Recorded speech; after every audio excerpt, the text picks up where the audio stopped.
So when we think of nuclear reactors, we see those enormous stacks with steam coming out of the top of them, and those are large reactors, typically more than 1 gigawatt in power generation, and they are cooled by water, which is why you see the steam coming out of the cooling towers. Small modular reactors are just that. They're much smaller. Some of them are only in the kilowatt range or just a few megawatts. And because of that, they have much smaller footprints. Some of them can be the size of the whole footprint can be the size of a small parking lot.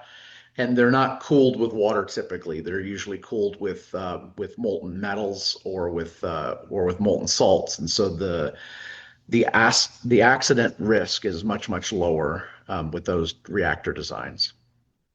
How could this help at a place like DIA? I mean, we've heard that the reason it could potentially go there is to help power the airport because so many people are expected to continue visiting it over the next couple of years.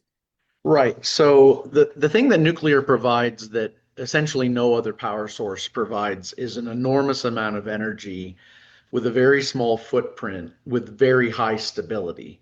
So it's true that there are other green energy sources like solar or wind, but those have very short uptimes. You know, if it's cloudy, solar's not going to work. If the wind isn't blowing, then wind isn't going to work. Nuclear is typically online more than 90% of the time. And so it's very stable and resilient, and you can pick how much power you want.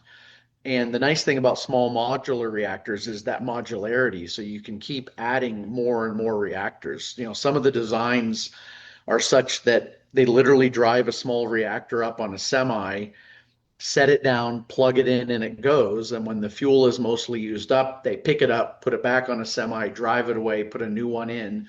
And as your power needs grow, you can add more and more of these reactors.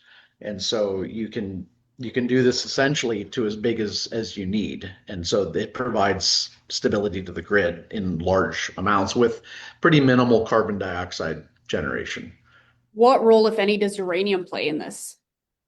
The uranium will be the fuel, and the fuel for small modular reactors is a little bit different than current fuel. It has a higher enrichment level, and that's a challenge that is being met, but it's a challenge that we're going to have to adjust to in the US because of the higher enrichment levels for that fuel. But yes, we have to continue to mine and enrich uranium as the fuel for small modular reactors. And I believe coal in Colorado makes up for about 33%, about a third of the state's power source. That's going to be phased out by 2030, I believe. So is this surprising to you that the city airport officials are kind of turning their eye toward nuclear energy? No, I mean it's not surprising. And one of the really neat things you can do with coal plants that have been shut down, or even a natural gas plant that shut down, is you still have all of the power transmission lines. And so you can put small modular reactors or even larger reactors right where those were sitting, and then you don't have the problem of putting in all of the power distribution. And that's actually exactly what's going to be happening in locations in the US. So just north of us in Wyoming, TerraPower, which is one of Bill Gates' companies, is doing just that. They're putting in kind of a moderate sized reactor called the Natrium reactor, where a closed down power generating station was.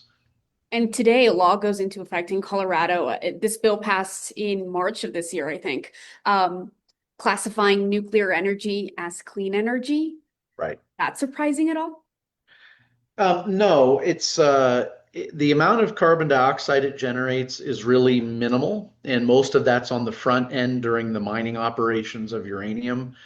The argument is, of course, what do we do with nuclear waste? But that is a policy argument and not a technical argument. We know what to do with nuclear waste. You can recycle it and minimize the amount that you have to put in deep geologic repositories, or you cannot recycle it and put it in deep geologic repositories. So it's not a question of knowing how to deal with the waste. We know that. We just don't have a policy in the US that is effectively dealing with civilian nuclear power waste. One of my last questions for you, because we're going to put some sort of infographic together for our website explaining what a small modular nuclear reactor is. If you had to put it in layman's terms, it's simple for someone to understand. How would you describe it? How would you define it? They are reactors that are typically 300 megawatts or smaller, and the modularity implies that you could connect multiple of these small reactors together to achieve the power output that you need. What am I forgetting to ask you about this kind of technology that you might want to add? Well, I guess one of the things I wanted to clarify is you often hear that this is new technology and it's not proven, but actually these concepts are very old concepts. The first nuclear reactors like EBR-1, which was at Idaho National Lab, it was a liquid metal cooled reactor. And the Phoenix reactor, which is at Marcoule in France, ran for more than 25 years, and it was a sodium metal cooled reactor. And some of these are that. And molten salt reactors were deployed at Oak Ridge National Lab in the 1960s. And so these are proven technologies, and we can do it much better today because we have much more resilient materials for handling non-water cooling. And so it's a bit of a myth that these are unknown technologies that we're trying out for the first time. They're in fact old technologies that we are bringing back to life. And this is purely out of curiosity, but the St. Vrain power plant, is there a reason why that didn't become operational, or what do you know about that? Yeah, so that was an unusual reactor. It was a gas-cooled reactor, and I'm not aware of any gas-cooled reactors that are used for generating power in the US. There's nothing wrong with that technology, but apparently they had construction issues and they were getting water intrusion into the gas cooling system that they could never solve, and it just ended up being a money pit. But that technology is proven elsewhere, but that particular one just couldn't never launched. That is not the technology for most small modular reactors, but there actually is one design that will probably go forward. That is a very similar gas-cooled technology to what the St. Vrain reactor was. So there's nothing wrong with the concept. It just sounds like the build and it sounds like they had some quality control problems.